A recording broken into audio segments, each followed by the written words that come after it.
अमीर परिवार की वारिस लड़की के लिए रोज क्लासरूम में नौकर खाना लेकर आते थे, लेकिन उसके सहपाठियों की नजर में वह एक नौकरानी की बेटी थी, क्योंकि असल में नौकरानी का छोटा भाई रोज वहीं खाना खा लेता था और उसने लड़की की पहचान चुरा ली थी।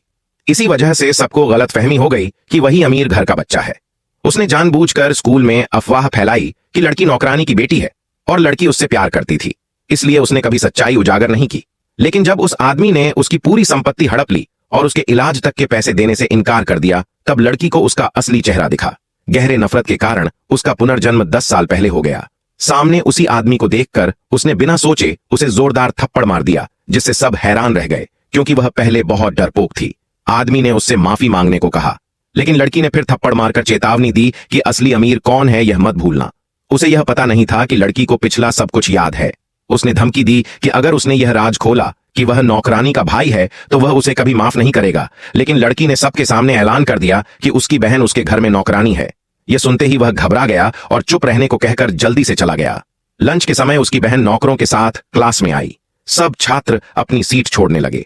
मेजें जोड़कर मेजपोश बिछाए गए और खाने से भर दी गई, जिससे सबको यकीन हो गया कि वही लड़का अमीर है।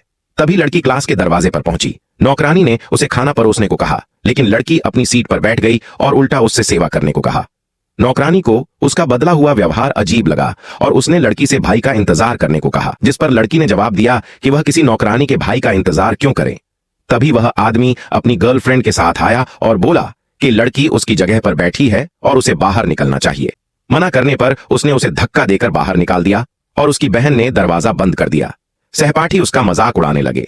लड़की ने तुरंत बटलर को फोन कर कहा कि नौकरानी ने उसका खाना कुत्ते को खिला दिया है, लेकिन सब ने इसे नाटक समझा। अगले ही पल क्लासरूम का दरवाजा खुला और वहीं नौकरानी आदर से लड़की को अंदर बुलाकर खाने के लिए आमंत्रित करने लगी।